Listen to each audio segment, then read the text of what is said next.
All right, so episode 17 of the PI Filmmaker podcast. This week I'm speaking with Heather Elise Nelson, who I've worked with previously. Thanks for joining us, Heather. Thanks for having me on the podcast. Oh, no, much appreciated, because obviously we worked together a few years ago now, but since then you've just been doing really interesting things. But what I wanted to discuss first is just some questions about starting out as an actor. So where did acting begin for you? So for me, I feel like it began very young. I was never one of these stage kids or went to classes or anything like that, but I just always used to love telling stories and, playing with my dolls. And I was like, oh, this could be like a career, whether it was directing or writing. But at that age, you don't really know what it is. And then when I was 12, I got a Bratz camera and then I started filming stuff on there, like little short films. And I was like, no, this is what I really want to do. And then I feel like I didn't tell anybody. I was always kind of very insecure about it all. And then it was only really when I was probably 12, 13, after this Bratz camera, I was like, you know what, I want to give it a go. So I joined an agency called EKA, which is called Eurokids. It's shut down now, but it was in Warrington. And then I started as an extra at 12. So I was in Waterloo Road and did all that in Rochdale when it was up here. I did loads of stuff like House of Anubis, which was Nickelodeon, The Mill, The Village. Like that was just as much time as I could have off school. That's where I'd be. And it was just a really great introduction to how a set worked, because you're like, oh, you've got to really be, so like, you can't just be talking all the way through the day. You've got to obviously be quiet when they're filming. And, you've got to really learn how to take direction and also just behave well. And a lot of people there were like, oh, I hate this, it's so boring, but I loved it. Like, I loved every aspect of it. And then I was considering maybe going to drama school, maybe not. And then I think I applied for Aura, and then I just taught myself out of it. And I never turned up to the audition. And I just remember the principal at the time was ringing me, and I just ignored his calls. And he was like, are you coming today? You not? We'd love to see you. And I just thought, you know what? I just can't do it. Like, I just never responded. And I did 4 years of journalism at Leeds Uni. And it was only my last year I actually got the confidence to go, you know what, I want to go back into drama, like go back into classes. Went to ACT up north in Leeds, did about a year there. And then I reapplied for the same course at Aura, got in. And then that kind of started my journey with acting. That was 2019 that I graduated.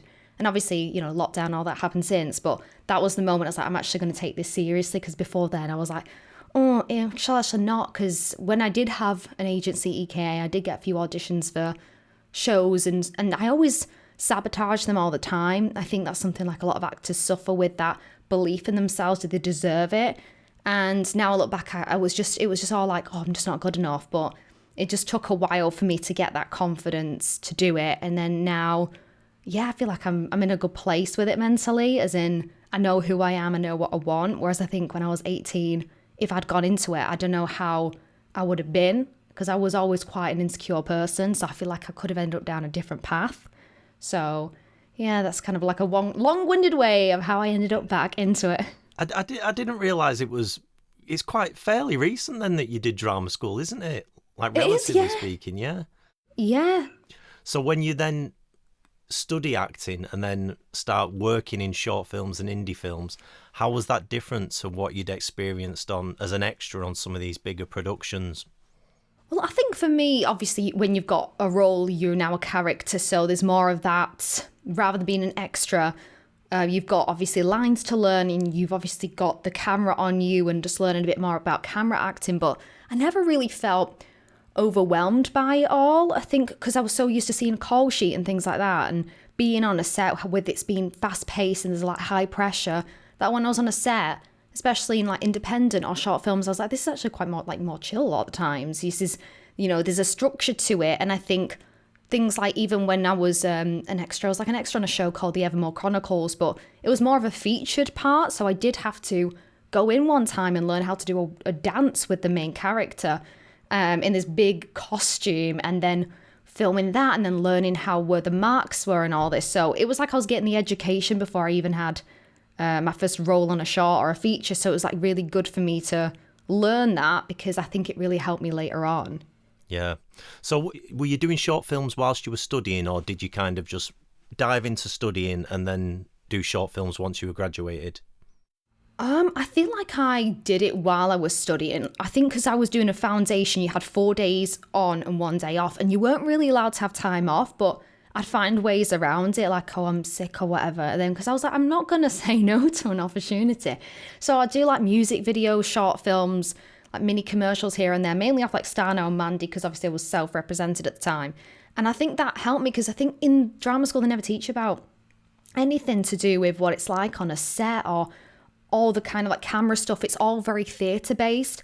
And I think a lot of people came out of drama school with this big expectation they'd sign with a massive agent and then this thing would happen, and then it didn't, and then they just gave up. And I think I don't blame them, because they weren't told all about how it's really about longevity rather than, you know, sticking with it, rather than just like it's going to happen the week after you finished. And let's be honest, maybe it happened for one or two people, but for the majority, it's not like that.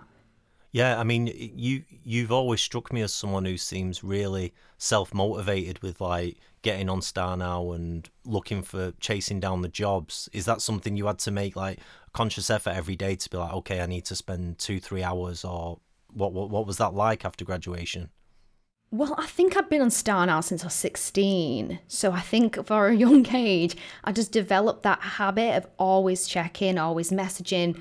So I think I've been on it like over a decade now since it started. And I think it was just naturally a habit that I got into, because a lot of my journey has been self-repped a lot of the times. So I just had to know how to, you know, apply for stuff, send self-tapes, emails, all the stuff. So for me, I was checking it before. It's something I just do every day. It's like brushing my teeth in a way, because I think, you know, your agent is looking, but they've got hundreds of people on the books and they have to focus on certain people at certain times. If you're just waiting for someone to give you a job, you're going to be waiting forever. So I feel like it's a good habit to get into, being able to go and stand out. It's obviously how we connected. But imagine if I was like, oh no, I'll send that later. You're just going to miss out on a lot of opportunities. Yeah, I mean, that's super interesting you say that, because there was actually a couple of actors, and I don't know if when they were applying for a film I was making, and like a couple of them said, I'm just leaving a message here now so I remember to respond later. And there's sometimes just not that thought about, you know, like how this comes across to the person at the other end. Is that something you're super mindful of, just that those professional interactions? Yeah, I think how, you know, first impressions count. And I think if you're sending something off Star Now, because the thing about the problem with the site is if there's a role for a blonde 50-year-old lady with a Scottish accent, I can still apply for that. You know, there is a button.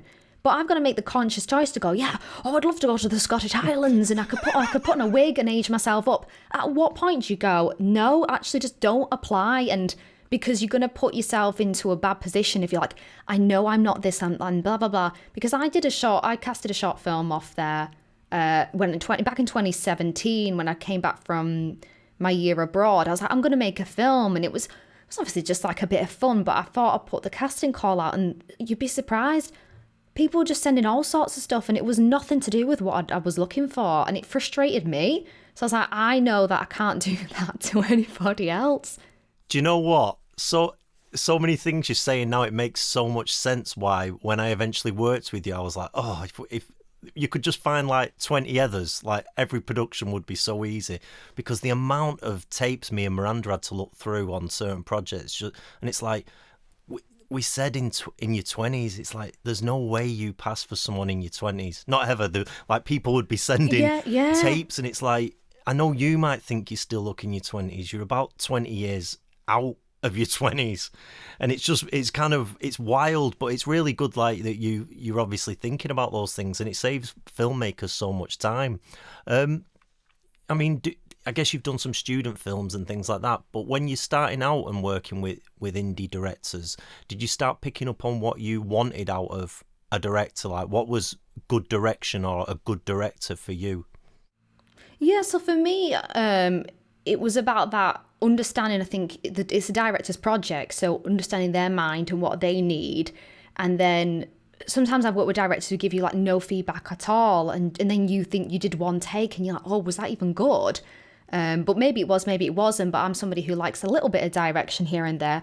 No, but obviously in the other spectrum, there's been directors like, say it like this and do it like that. And it's like, well, might as well just do it with AI, whatever you're trying to like. I don't even know what you're looking for. It's not like or use animation or puppets or something. It's a collaborative process. And so for me, I've had like great experience, and I've had like, I've been very lucky, to be honest. And I think it's because when you do things like Star Now Amanda, you can kind of vet people, check them out online, have a chat with them on email. And if they start giving you red flags, you need to back away and not sign anything. I think you just get that gut feeling. So for me, I've been quite grateful and lucky that I've not had the worst experience, but there have been some where you're like, this isn't, I don't think I'd work with them again. But I'm very lucky that the most of the projects I've been on, I've been lucky to work with them 2, 3 times, because it's about being a team player at the end of the day. And as long as you vibe and you're there to get the project done, to give it to an audience or wherever it needs to go, that's the aim of the game, really. Yeah. Your attitude is incredible. I'm not just saying this. It really is an incredible attitude. Me and Miranda often said, like, when we worked with you, like, you just like, we can just go again and do another take. And it's like, you're so prepared. So like with that then, when you were looking at these directors, because we'll get on to you directing, what were the kind of the things, I know you've mentioned that some people were quiet, but what other things is it like where I'm not keen about that type of direction? Was there anything like you were like picking up on? Because if you were thinking about making short films, you were obviously, I'm guessing, looking at what people were doing on set as well.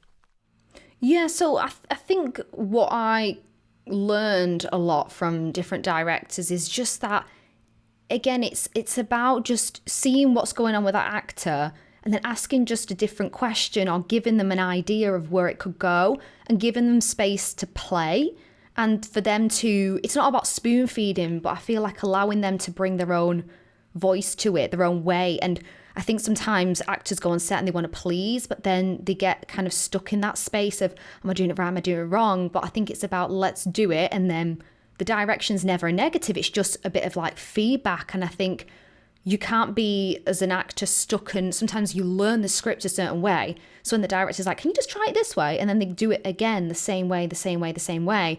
You have to be able to almost be like a what's it called? Like a mold or something, be able to be shapeable, because if you're doing it a certain way and then the person across for you is trying to get you to listen and you're just stuck in your same rhythm, it becomes like it's not a great performance. So that is something you learn. And I think at some point I got a little bit stuck there, but then I went to a really good acting class. I think she's called Emma Crompton. It was a few years ago. And the same thing, like I learned from that, and she's a really great director to work with in a workshop, because she gave me a note. We did the scene, she said it's great. She gave me a note, and it was a really ridiculous note. And I was starting to judge it. I was like, I don't know what she's saying here, but I'm just going to carry on doing it in the way I think it should be. And then at the end, she said, I purposely gave you that ridiculous note to see if you'd actually do it, because you're supposed to be able to listen to the director, even though it's completely wrong. I know it's completely wrong, but you have to be able to do that, even if it's just absolutely bizarre and out of this world. And then it was like a really good, I get it now, I understand. Sometimes in a commercial, they might be like, now do that again, but do it with a French accent like you're eating a baguette. You think this is so stupid, but they're seeing how you can take direction, how you can collaborate. So that was a really important lesson to learn. No, that's super interesting. It's something I used to say to students, like if you're auditioning, even if they do it in the audition exactly as you'd imagined, it's always worth just asking them to do something to see whether they're actually on set going to follow a bit of direction, or if they're going to be like, no, I'm not doing that, and carry on regardless. That's super interesting. Before we started recording, like we briefly just mentioned some of Miranda's sort of horror experiences, and you said that on an indie film you actually ended up quite sick yourself. Do you want to just tell me about that? Yeah, sure. Well, this was actually a TV show, believe it or not, so you think the regulations would be there. Yeah, it was for the Mill, which was I think it was a BBC programme, filmed at Quarrybank Mill. I think it was 2011, 2012. And I was playing, like, there's a group of us extras who were booked in for quite a lot of time because they needed the continuity. And we were playing, like, mill children. So obviously we've got, like, the mud on our face, which was just moisturiser with kind of, like, black powder. But they wanted your eyes to kind of have, like, this redness to it. So they'd put this eyeliner underneath or something like that. But then we were filming in February. It was snowing outside. We were outside with, hardly anything on because we had like clogs on, and it was just so cold. And for whatever reason, I think the makeup artist was just trying to get it all rushed. So they were starting to use the same brushes on everyone's eyes.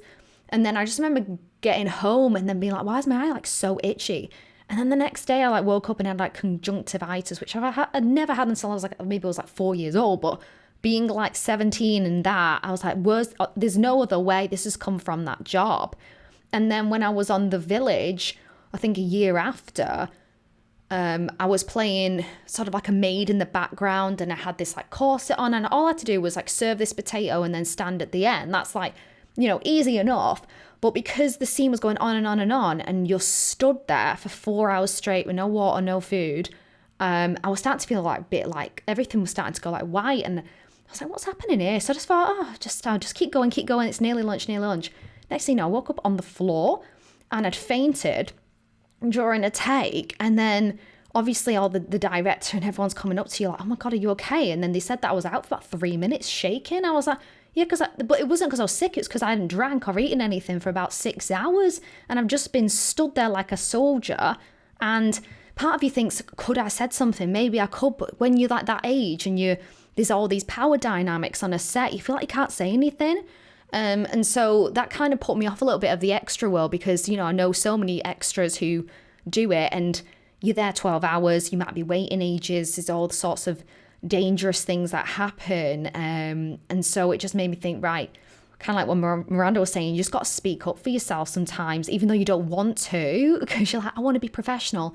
You just need to know your limits and what's acceptable, because nobody's checking on set. Have you been on any indie films where you've actually had to say, listen, I'm not actually comfortable doing that as an actor?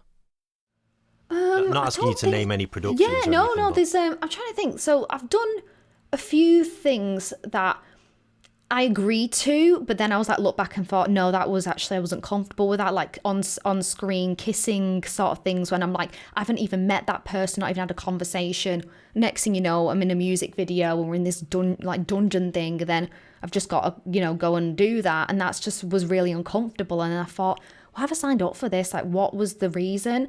Because you think, oh, maybe it's a good thing for me to do, but when there's no intimacy coordinator, or you're not having a proper chat. And so I decided after that, that's something I'm just not going to do, really. Or there's certain limits that you as an actor, don't do. But there was a film that I booked when I came out of drama school as the lead for a feature, and it was an indie film.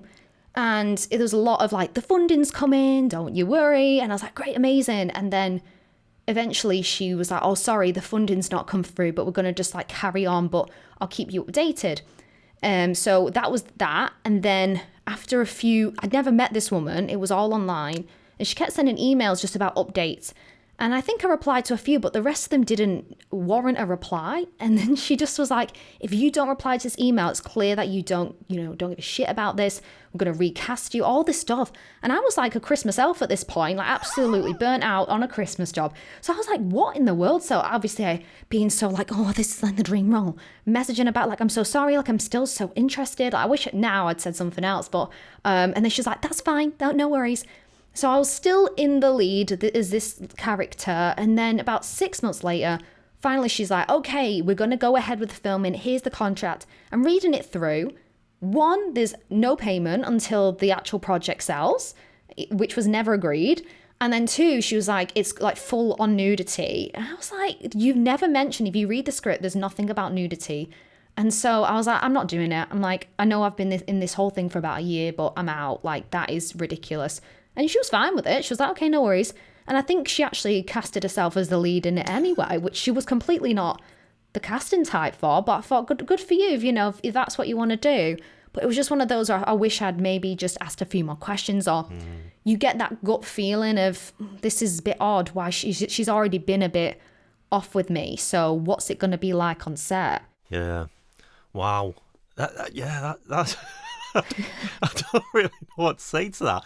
I mean, the thing I used to say to students about transparency, like if it is kind of, okay, this is deferred payment, like you've got to say that up front, not a year down the line, okay, what we're doing now is it's deferred and you'll get paid if it comes into profit, because chances are with indie, very unlikely that it is going to come into profit. So I think that's kind of unfair to spring that on someone down the line, and especially like, oh, and now there's all this nudity. Did it get finished, the film? No, it didn't. No. I think it's still in the works, but that was 2019, so it's been like 7 years. Have you done any projects that have kind of sat on a hard drive somewhere? Because I know Miranda's had that experience. Have you got that experience? Where it's like you've done something and then it just... a few shorts have been on a hard drive somewhere, and then I think one of them I really enjoyed doing, and it was a few years ago, and all I did was message them like, what's happened? They just told me the funding fell through for it, or the funding got pulled, so they were like, to be honest, it's not worth us spending all that time and energy and effort editing it when the client, doesn't really want it anymore. So that was a bit of a shame. And I think there's been a couple of things, but sometimes you just have to like be able to let it go and just trust you did the best job you could at that time. You're not going to see it. And that's kind of like one of the reasons why, I got into my own filmmaking, because at least I'm in control of when it gets released and what the story's about. Gives you that sort of creativity back when you're just waiting to, and now it's never going to be out there. Yeah. Or if it is, it's 10 years down the line and you're like, that's not my best work.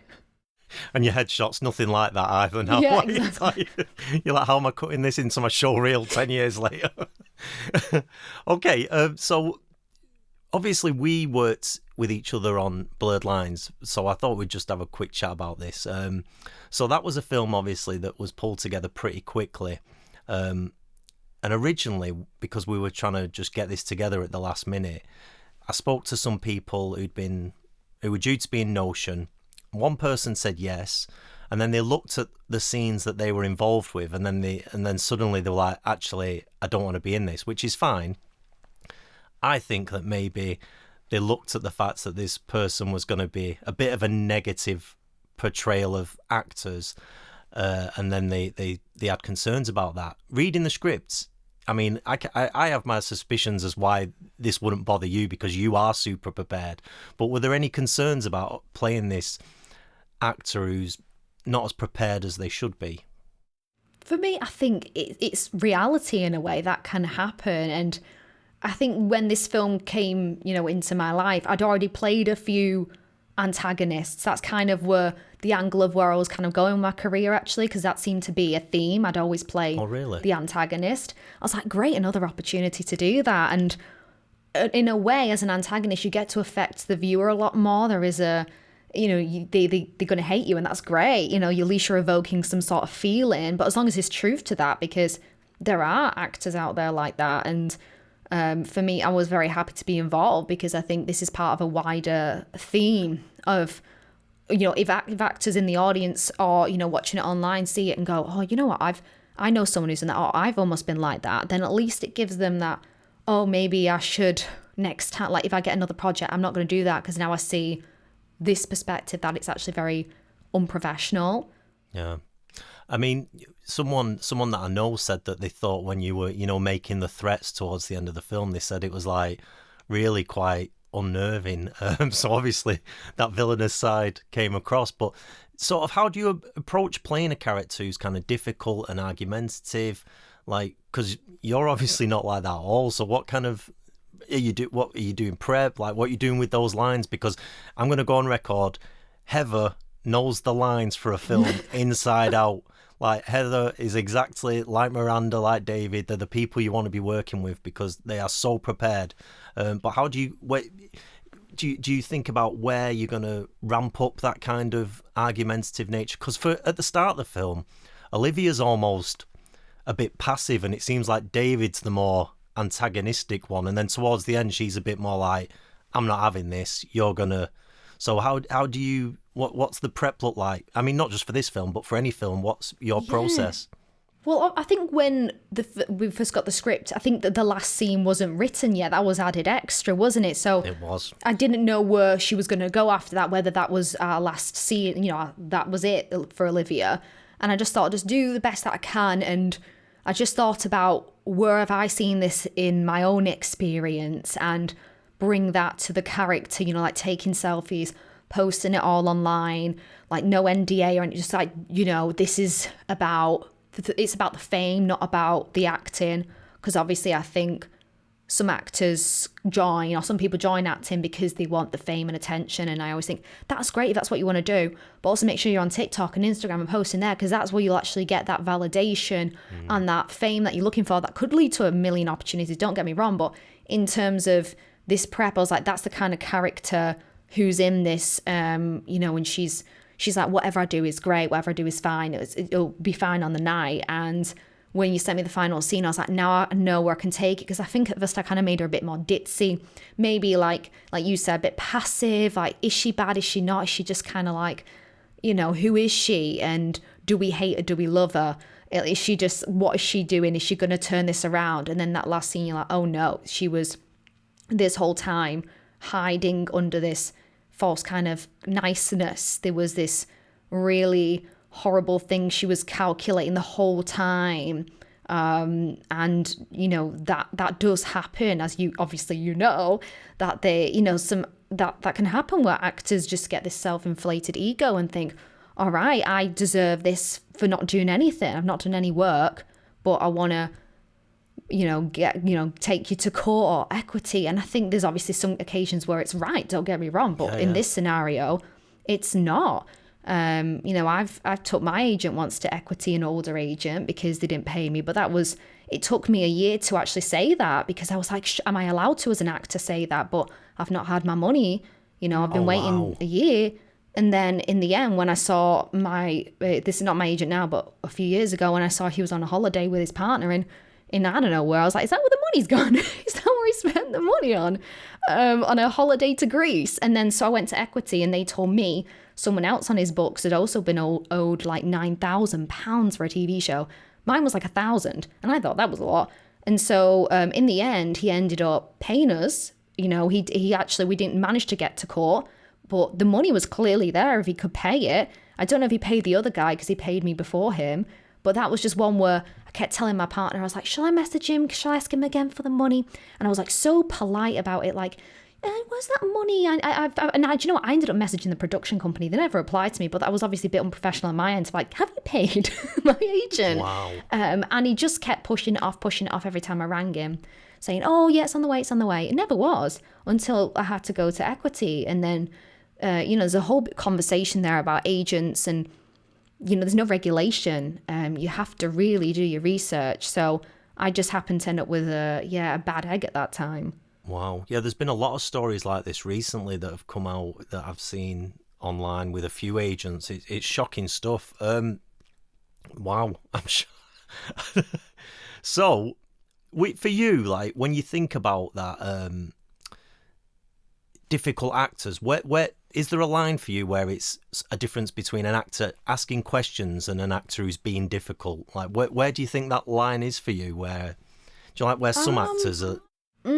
I think sometimes I see it where on some shorts or indies, you can almost see, and I sometimes have to be like, oh, I need to be conscious of this, but you can see people do it where they almost want to be the director and they want to take over the project, and they start giving notes to other people, and it's like, whoa, like, this isn't your project, you know? And obviously it's great to have that collaborative thing, but when you can tell let's say the director says, just do it a little bit more like this, and then they just do the complete opposite or tell the other actor to do something else, and it doesn't matter. Like, you just got to think, okay, well, if this was, I don't know, a Hollywood blockbuster, have you got on it, would you do that to that kind of director? And would you? Because I think there's this thing about indie, and we put them on pedestals. This is indie, and then up here is the Hollywood movies, and I'd act different on this and act different on that. It's all the same. How you behave and prepare for an indie film is how you end up preparing for a Hollywood film. You're not saving your best till then. You'll never get to the top without learning your ropes, I find. And so sometimes I think with actors, that fine line is, are you trying to take over the project because you want to be seen a different way, a certain way? When, you know, at the end of the day, you agreed to it, you might sign a contract for it, you've got to do it. And afterwards, you can talk to yourself and say, all right, well, I'm not going to do something like that again. I didn't really, whether it was a script, whatever it was. But when you're on that set, you got to do the best job you can. Yeah. Wow. So much of what you're saying, it makes total sense of like the Heather I met on set, like, because you are like uber professional, but you've obviously seen so much that you're like, okay, that's not the right way, that's not the right way. What I found interesting with Blurred Lines, when I've been looking through some of your other work, you've done like quite a few things where you've been acting with technology, that technology has been part of the film. Like, so you did this like a horror film that's kind of via Zoom, and then recently there was a short film where you were viewing someone, stalking someone on the phone. It was like what is it? What do you call it? Like surveillance footage, wasn't it? Yeah, yes. How do you find that? Do you know, like, because a lot of that is just you on your own. How do you do that as an actor? Because a lot of the time training, it's that, oh, you're opposite a scene partner, and what's the difference for you, and how do you approach that? Yeah, I do think it's a challenge. It's a lot harder because you have to almost be reacting to nothing, and you still have to build it to a certain place. And I just think with the script, you have to go through it with a fine-tooth comb and be like, right, what's happening here? What's happening here? And obviously, like, on the projects I've done, I've had, amazing directors, and it's been a great team effort to be like, okay, like, you can ask questions like, what is happening here? What am I looking at? Because it is very much you having to show everything, especially when, like, no dialogue a lot of the times, showing it all through your face, through your, the emotions that you're feeling, and you just have to get to that place. And, at the end of the day, it's like, this is happening. Like, your body doesn't know the difference a lot of the time between reality and fiction. So you just have to go there and make it convincing in the best way you can. And I did one a few years ago called Sit. I think he's released it now. And that was, we turned up, I think it was 11 p.m. by the time we finally got on set. And I'm having to act against a screen that's telling me, sit, beg, do this, do that. And obviously I'm not seeing anything. I just have to keep reacting and get to a place where I'm like, almost like, crying and stuff. And then, obviously you just met these people 5 minutes ago, and you just have to let go of any insecurity and just be it's very present. I find acting, you just have to be in it and not overthink too much. It's a feeling thing. But those are difficult. But I think if you get good at those, then you've got another string to your bow. You can be on all sorts of projects. So that's interesting you were saying about overthinking, because like both Johnny and Miranda have talked about sort of the insecurities that come along with acting. Have you found ways of combating that overthinking?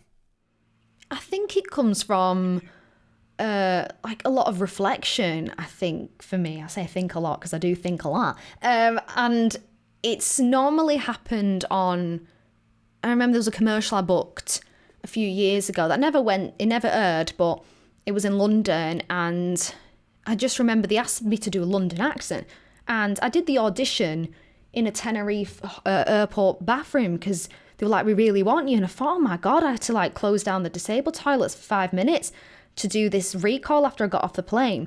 I thought, come on now. And then they booked me, and then I had to like leave after my like 2 days into the holiday to go down to London. So there I am thinking, oh, it's gonna be a great payday. And then I get to set, and they're like, oh, can we dye your hair blonde? Can we put these contacts in? I was like, that can't be done in a day. You can't dye this blonde. At least get a wig. Because I was supposed to be representing this older character. And on the set, when we got there and we started filming, the camera comes in and I say a few lines, and I'm supposed to do it in a London accent, and I'm giving my best shot. But you could tell that there was the team behind the product. They were talking to the director who was talking to someone else. And it was all like in this, it was really making me get into my own head. And I'm thinking, oh my God. And then she comes up to me, can you do it just a bit more in a London accent? I'm thinking, oh God, I knew it. I knew it's the accent problem because I'm not very good at doing that, like a natural London accent. And we're in London, you think they'd find somebody.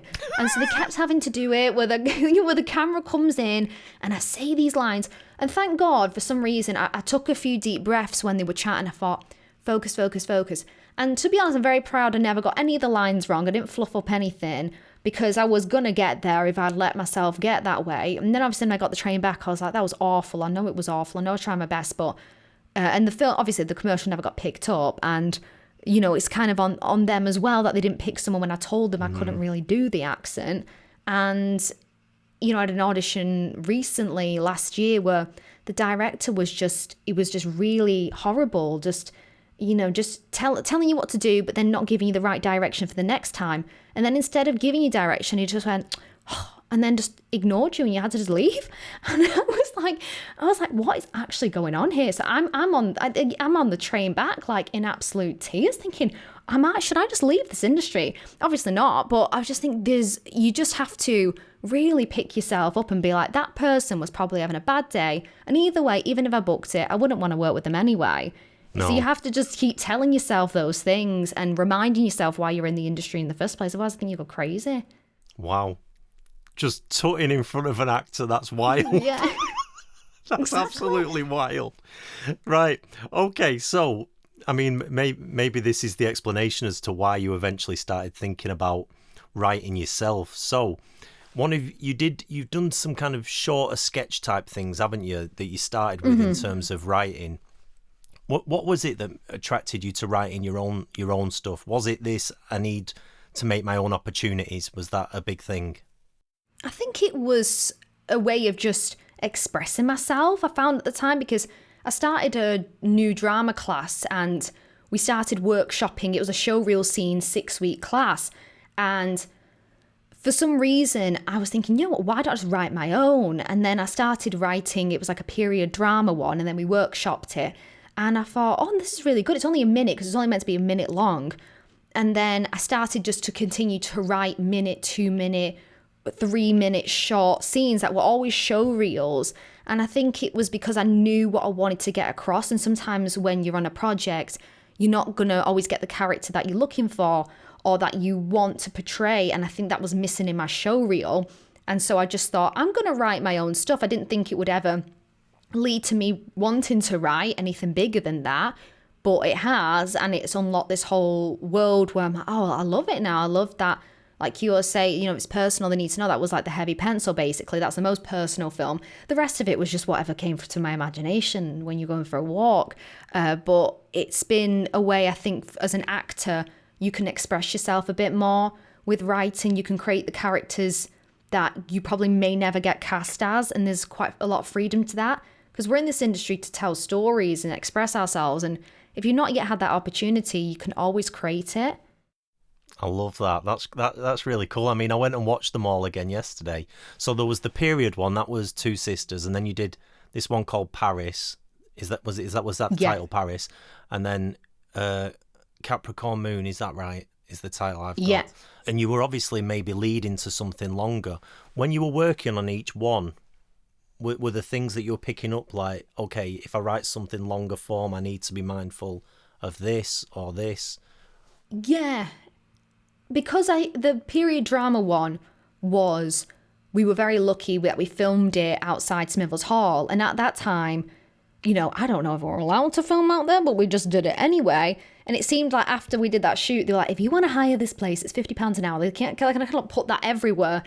So it's all about what's your budget, where can you film. For example, the Paris one we hired, I think it was a Bruntwood office in Piccadilly, and knowing the time and a lot of it is about the money. Where can you hire at what time and who can you get on board?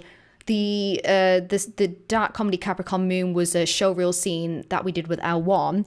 But I wrote it, and then obviously he filmed and produced it, did everything. So that was great, and that was all covered with the fee for that showreel scene. But with things like the Heavy Pencil, which was kind of like the first proper short film, I was just very lucky that David, who's like my partner, my filmmaking partner, that he already had a good relationship with that coffee shop, so we got it for free. But a lot of times you're having to think about, where are we filming and can we make the locations as less as possible, because that's where all the money goes. It goes on where can you shoot. You know, you can't, if you want to do it on a spaceship, can you have the same conversation on a park bench and still be effective, really, because of budget? Yeah. I wish more student filmmakers thought like this instead of like going I mean, I know I get being ambitious, but there's a reality to what you're doing as well as an indie filmmaker, where there is reality around the locations, the money, the cost, the time. Like, businesses aren't going to shut down for 8 hours just for you to shoot your short film or whatever it is. Like, they're just not. So it's working around those limitations. The first few, am I right in thinking you directed Two Sisters? Was that right? You directed that one? The first, yes. Yes, that was the period drama one, yeah. Okay. That was the first one. When you start out directing, what is that like, having been an actor used to someone else sort of taking the reins and giving you the direction? Like, what's the difference? I think the difference is you suddenly, it's not the two of you kind of having an extra person there and you're collaborating, and they're not in it, they're the director. And suddenly when you're an actor and director, you can almost think, oh, am I being a bit too much here, asking for what I want? Because now I'm the one sort of in charge of getting this moving along. Even the sound of the DOP, you're in charge of a lot of different tasks and you have to be really focused. And the people that I always choose to work with are almost people that I'd call my friends or I get along with really well. And I know that they're not going to be like, oh, I'm not going to do that. They've quite, we've worked together very well, collaborative. And I always love to hear their ideas and their take on it. And I was very lucky, everyone I've worked with has been almost pretty much the character that I needed them to be. It was just in their natural way of being, and they didn't have to do that much to change. It was like, there wasn't that much need for so much direction, but at the same time, a lot of these scenes were workshops, so we could play around and see if we said this way, I tried it this way, what could change, what could happen. And then we got the final product.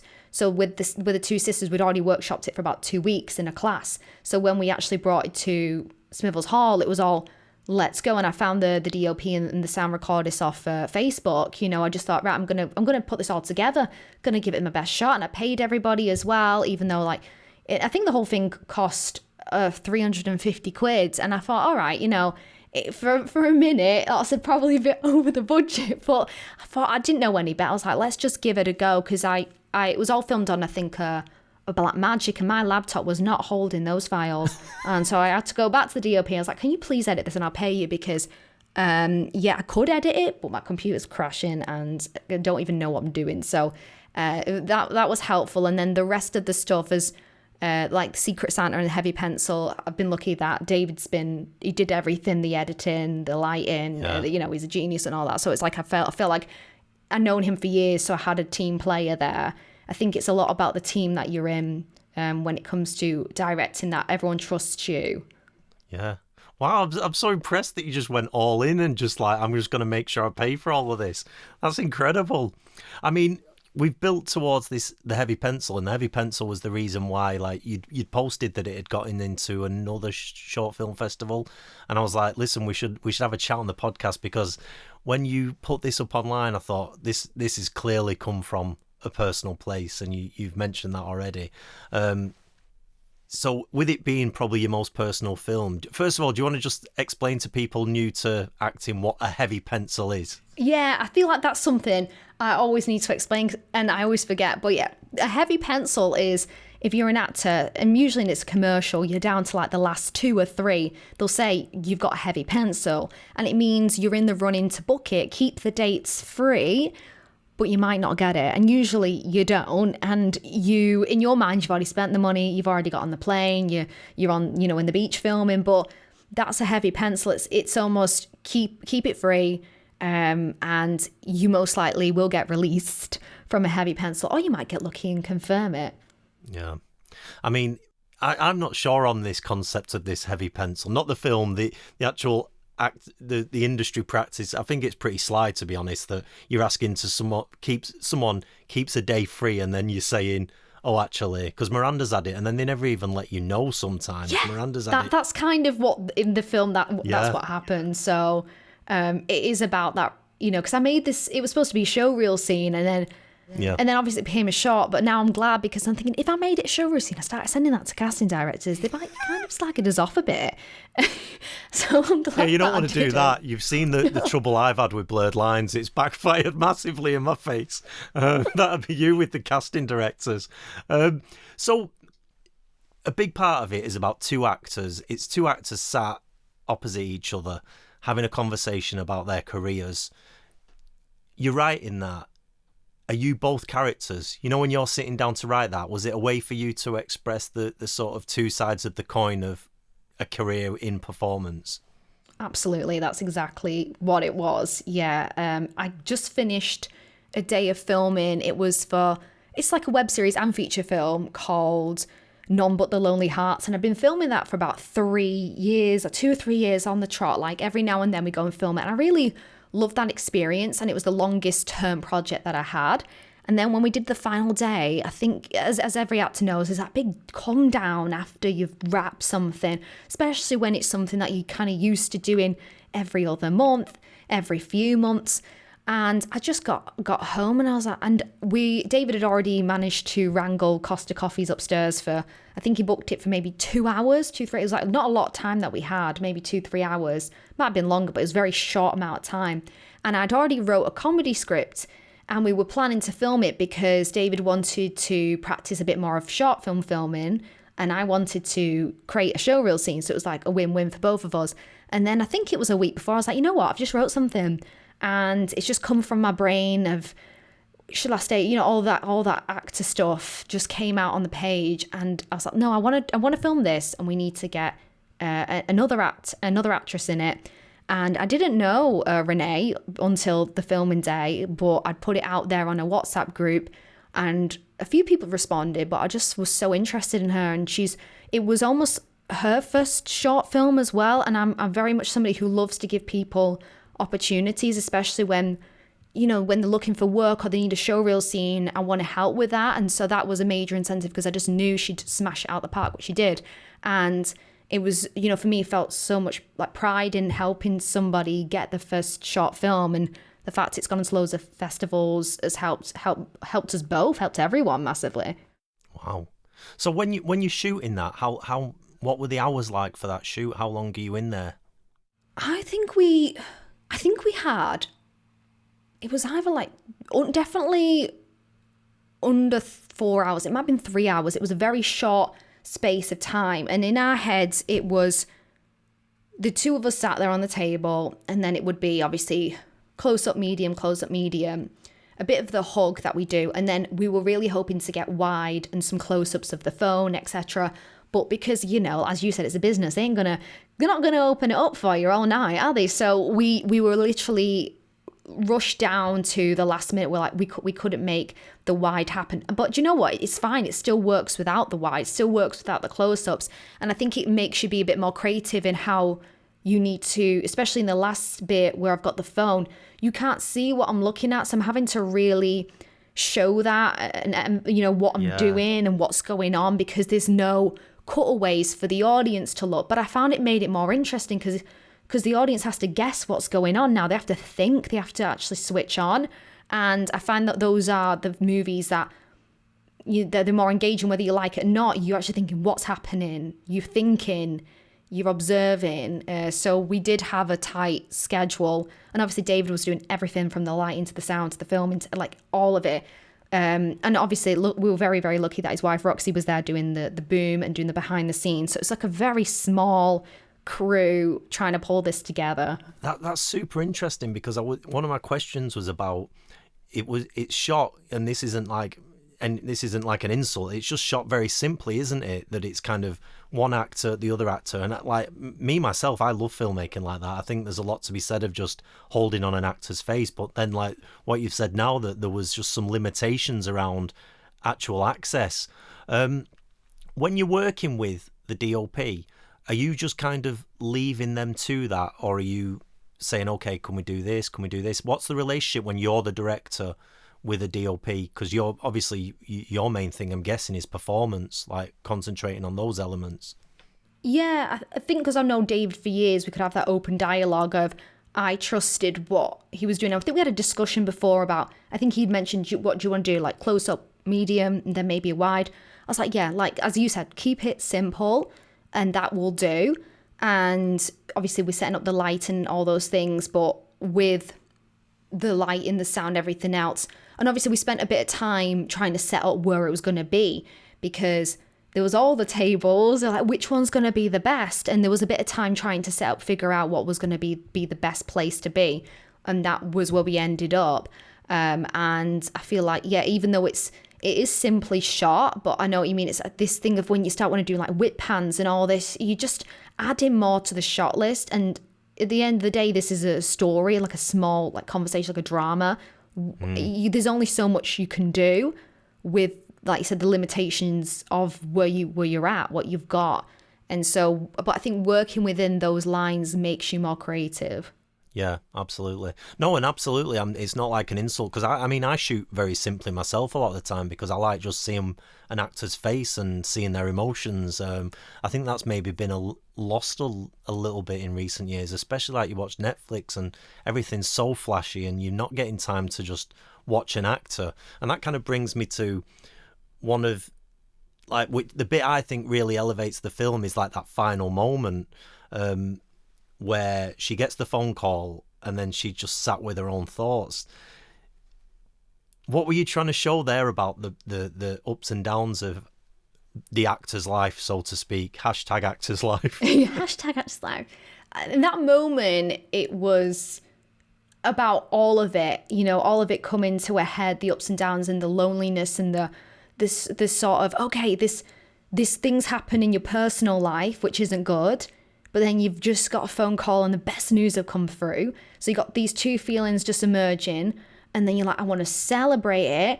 I want to celebrate it with my best friend. Oh, God, she's not even here. So what now? Like, it's that weird thing of, I kind of relate to it as, it's like you could have, your wedding day, but then I don't know, someone's died on the same day and they can't make it, and you just have to carry on through that celebration, but with the grief or the worry in the back of your mind and all the feelings that are coming through. So I think that's what the whole point of the actor's life is. It's not all, yay, I booked the job. There's a million things that come with it. You book a job, but then maybe you have to go and move somewhere else for 6 months and just leave your whole friends and family behind, or there's a lot of pressure. What if your whole life now changes and because we were considering maybe doing like a sequel where she's now super famous, but now she doesn't like it anymore. And then she meets a friend and her friend's all married and happy. But I don't know whether that is in the works. So it's just consideration of what's the opposite side. We have that. And then what happens next? Because it is, every actor has a unique experience with this journey. Yeah. I mean, I thought that moment was great, actually. And just that, like, realization that something's changed in their relationship and she no longer has that person to discuss her acting career with. Is that taken from anything that's happened in your life with actor friends where they've kind of dropped out of the career and then you Definitely. don't feel comfortable going back to them? What is that like in real life? Where how do you navigate that and still remain friends with them? Not saying just cut people off. No, it's a hard one because obviously I wrote this film as a bit of a stream of consciousness of my own, but also it was kind of related to, I had a good friend in drama school and we got along really well, and we would hang out outside, and I would consider her one of my closest friends. And as we left drama school, we both were obviously looking for opportunities. We'd do medical role play together, or these brand ambassador jobs, handing out free stuff on the streets you got to do to, pay the bills. And it was like we were seeing this as part of the journey towards where we're going to go as actors. And I don't know what happened. At some point, I carried on going on Star Now Mandy or whatever, trying to get an agent. And I think she started to have a change of heart, whether this is what she really wanted to do, because she was having a few rejections. She wasn't sure whether she wanted to do a master's. And every time I brought up, I've booked this thing, I could see in her face, it was like, oh, well, I didn't get that. And I know she didn't mean it to be like that, but you can feel it, you can sense it. And I then moved to Manchester. She moved back to somewhere up north, like in the lakes. And then we would still see each other, but every time you could tell that acting thing was the thing keeping us together, because that's where we met. And outside of that, it was like, well, what else? Like, what's, and especially when you decide you don't want to do something, you've left that industry, you're not really wanting to be friends with somebody who is in there, because there's a clash now. You wanted to do it, now you don't. And we just kind of drifted apart. We haven't spoken years. And I think last time I heard she's not doing acting at all. She's doing something completely different. And that's amazing. You can leave this industry and have a whole completely fulfilled life. And it was a very short time as friends, but I realized a lot of these relationships we have are connected through the industry. And as soon as someone decides they don't want to do it anymore, there is that disconnect where you're their past life and they don't want to associate with that anymore, and you're the association, so they have to separate themselves from you. Okay, so with the heavy pencil, you're going into that location. You've got so many hours. How much rehearsal and did you meet up on Zoom beforehand, you and the other actor, just to for you to actually say, okay, this is what I want for this? How often did that happen beforehand? Yeah, we did a read through. I think it was on like Google Meet or something, just because we could all meet. David could meet Renee, and then we could all like have a chat about everything, chat about even just costume and hair and makeup, and just kind of break down the day and where we're going to meet and what's going to happen. I think it's just a really good idea because I was on a shoot yesterday, and all of us actors, it was a massive cast, it was like 9 of us. It was like an educational project thing where they were filming it and it's going to go out into schools, but all of us were saying we just wish there was like a Google Meet or something, or Zoom, we could all meet each other, because you have 9 characters on this script and I don't know who is who's my dad, what is going on, and although I think everyone delivered amazing performances, we had to ask so many questions because we didn't have the meeting with all of us, because it's supposed to be obviously a big cast together. And I think there's so much benefit in just either meeting up with, meeting the cast, meet the cast, meet the director. But I think having read-throughs is so important. If you don't have time for rehearsing in person, it's just a great way to ask questions and to actually hear it out loud. Mm. It's kind of so interesting, like that you're saying, like you had this limited amount of time in that location. You've got it's a 5-minute film, so that's quite a lot to shoot, especially if you're doing like shot reverse shot and you're doing a few takes each. And I guess maybe I don't know, but it is that idea that Blurred Lines is exploring, that there is an actor does have to come with a certain level of preparation, or there's a reality to indie filmmaking that it just doesn't get done. How mindful were you of that with this project in particular? Because the other ones, like a minute, it feels more manageable, doesn't it? But once you're getting into that 4-5 minutes, you start feeling well, I have in the past, there's a pressure to this that I need to make sure we get what we need.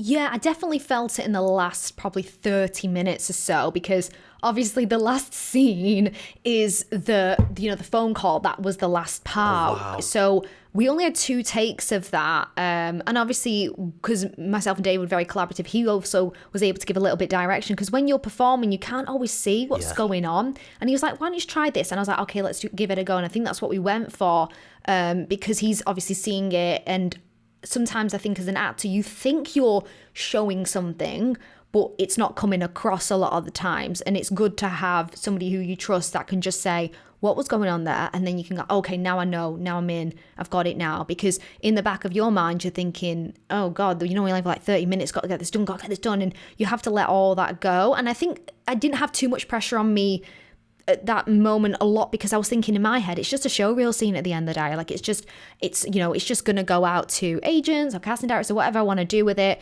It's not a short film. I think if it was, maybe there'd be more pressure. Wow, yeah. And then it was only after I watched it back and I saw it, I was like, wait, this could be a short film. It has a beginning, middle, end. It follows that structure. There is something going on here. And then that's when I started to actually submit it to festivals and thought, why not? Why not me? Why not just put yourself out there? Yeah. Well, that's incredible. Like the fact that you did that bit right at the end. That before we get to festivals, that was just bringing me on to something else. Were you watching playback, or do you just gauge the other actor? Am I on what you're seeing when you're in the moment? Do you see what I'm saying? Were you going over to a monitor, or were you just saying, yeah, that feels right what that actor's doing? I definitely think it was a feel right situation. Okay. Because I think also the time limit, if we were going to watch it back, it would definitely take more time. And then also, unless there was a technical issue, which didn't happen, like imagine it goes, out of focus, then obviously it makes sense we retake. But I kind of just based it on, feelings and just going, does that feel good?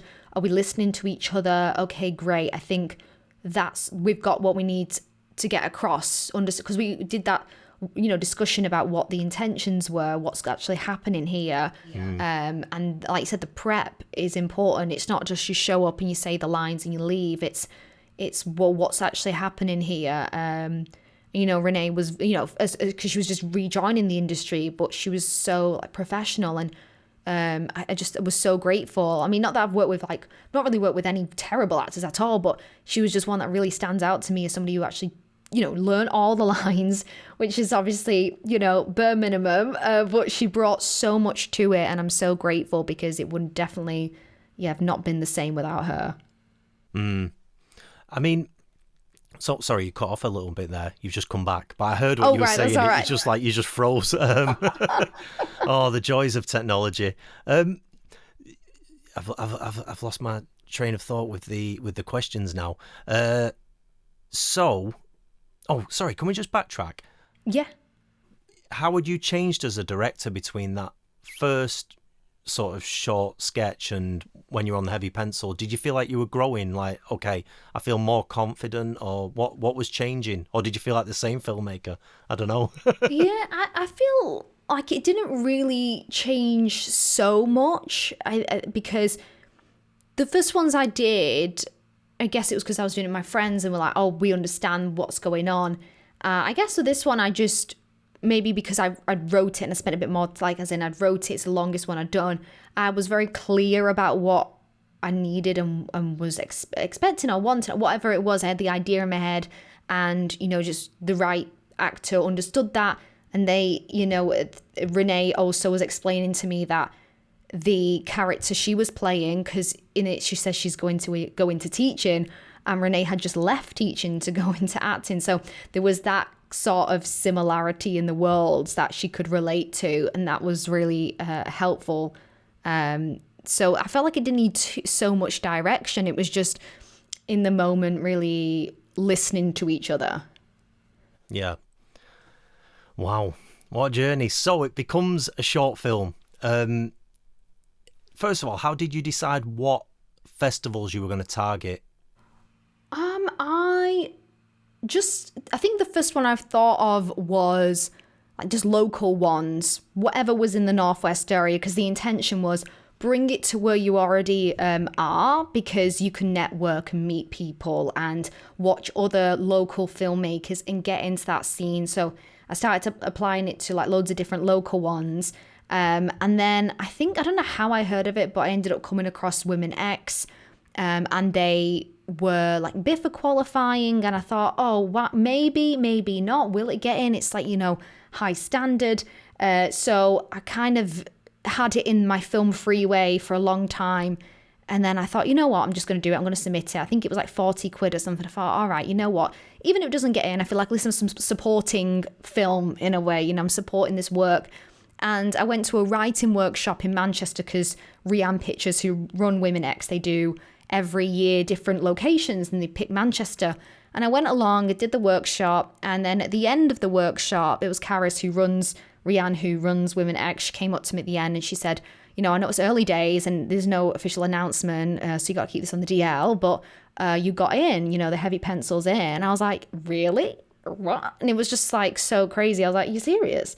I was like, is it because I signed up to the workshop? It definitely wasn't, but I was just so surprised by that, because that was one I just thought, definitely not, but I'm going to actually show the universe or whatever that I believe in myself.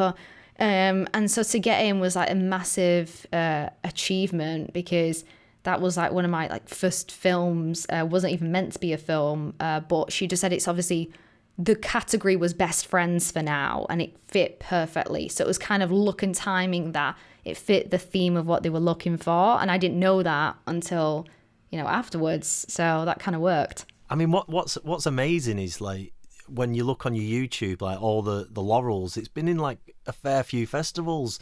Like when you are networking, what's the feedback been like? I'm guessing actors have responded to it. Yeah, the feedback's been pretty good. As you mentioned, it's definitely been a lot of actors that have come up to me and gone, yeah, oh gosh, I definitely relate. I've had a heavy pencil. The last show-in was in the Chester Filmmaker Showcase, and it was actually a filmmaker director who came up to me and said, no, I actually related to that as a filmmaker, because, it's the same industry, the same world of should you stay, should you not, should you, start another life, or, there's a lot of limitations sometimes that people find with acting.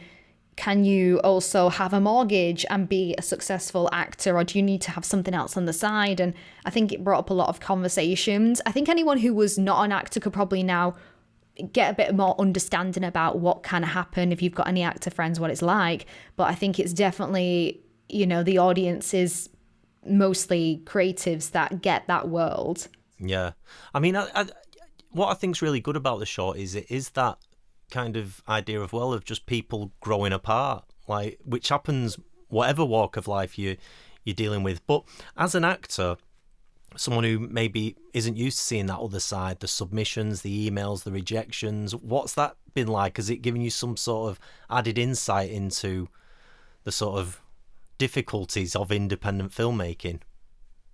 Do you mean the rejections in the film festivals or just rejections in acting? No, like, I meant like, general? yeah, that side of like sending it off to places, and then like, because you've made a film about rejections as an actor, but then there's obviously potentially rejections as the filmmaker, isn't there? Like, oh no, this isn't for us. Oh, absolutely. I think it's had, yeah, fair few rejections, and that's fine. I think the first one that I applied to obviously didn't get in, and then you start to think, oh, it's not going to get in anywhere, is it? And then you go, no, this is just another thing. Like, it'll find where it needs to go. And, every time, even this Northwest Independent one, I was like, will it even get in? Like, the deadline was certain day, and then you'd find out, I think, the 30th or something. And it was the kind of like 10 p.m. on the 30th. And I thought, it's definitely not got in. And that's fine. And then the next day they sent the email like, oh, you've got in. I thought, oh, great. That's like amazing. But you just don't know when or how it's going to get in. But as I mentioned before, I try and target specifically like Northwest, because I feel that's the place I want to go. I love to take a film and meet other creatives and have a discussion, because if we start sending it off to like London or somewhere else, and if it does get in, well, amazing, but then you're gonna have to pay out. Like, they're not going to do that. They're not going to pay for your train or your hotel or anything. You've got to pay that out to go and do that. So you have to make sure you have a sort of strategy. And I think, yes, you could send it off to like Rain Dance. I didn't, or anything like that, because I think this for me is just a first film, having a bit of fun and just networking really, and getting to know local filmmakers. And it went to the LMF showcase, which is Let's Make Films. They're based in Liverpool, and so that was amazing, obviously, to see it fact on the big screen. So I left probably just before the end, because I got to get a train home. It was in Liverpool. And there was networking in that, but I couldn't stick around for it because of the train times. But the next day I had a few people message me saying they really enjoyed it, and they found me on Instagram. And then one guy called Joel was like, hey, you know what? I saw it. And I was like, you're the kind of person I'm looking for on this film I've been writing for years. And long story short, it's shot a few weeks ago. It was called She Had Your Eyes. And I didn't even need to audition for that film. It was just because he saw me on screen and thought that's what I'm looking for, that kind of performance in my film. And then that's, that just came out of it. Or different people that kind of found me through that film. And I think as an actor, if you're struggling to get seen, what's a better way than if you can make your own thing, put it out there, and then be in a crowd of people who you could potentially work with later on? That's an incredible attitude. I love that. In terms of what you're going to do next off the back of this, has it changed what your approach to the industry and filmmaking and acting? Are you now going to go out of your way to kind of write more and direct more? Yeah, definitely. I've just signed up for a 12-week screenwriting program, which started on last Monday, which is really cool. So that's kind of taking it back to the basics, because I never had any training or anything. I just kind of did it for fun, but I want to really learn as much as I can. And then at the end of this 12 weeks, you get to pitch your idea to a producer, just for to practice, but also because I've never done a pitch. I don't know what that's like, or I just want to learn as much as I can and continue to write. And a lot of the stuff I'm writing doesn't always necessarily put me as the main character. It's just other things that I'm interested in. And I think it keeps your creative juices flowing, especially when you can have quiet times where you get no auditions, no tapes, no momentum at all, because it will slow down. It's like a roller coaster.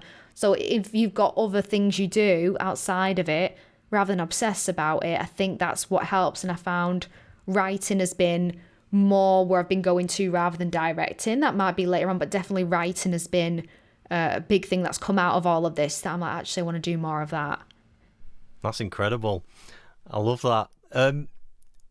So in terms of your creative output, where can the audience see your work, and how can they find you? I always like to do a little plug for the plug. people. Yeah, so you can find me on Instagram. It's at Heather Elise Nelson, Elise.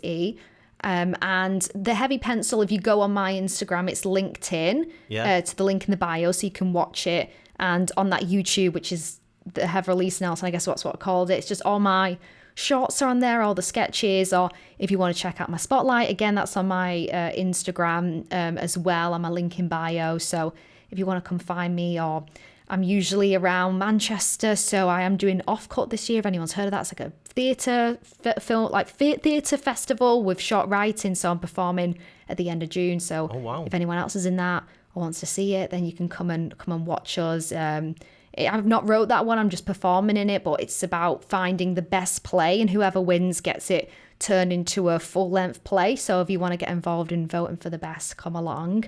And yeah, I'll see you at the Northwest Independent Film Festival. I think that's this month. So whenever, I think it's the 14th, 15th, some point in June, I'll be there to network too. And where's that screening? So that's going to be screened in Preston. I don't know exact place. I think it's called the Ferret, I want to say. It's like a small, like cozy venue. And then if the Heavy Pencil gets in any more, I'll put it on my socials, because it'd be great to like network with others or meet you, whoever's listened to this at the festival, if you just want to like have a chat, or send me some of your work. Like, I'm always intrigued to see what everyone else has done as well. There's so much work that people don't brag about enough. Brilliant. Heather, thank you. Thank you.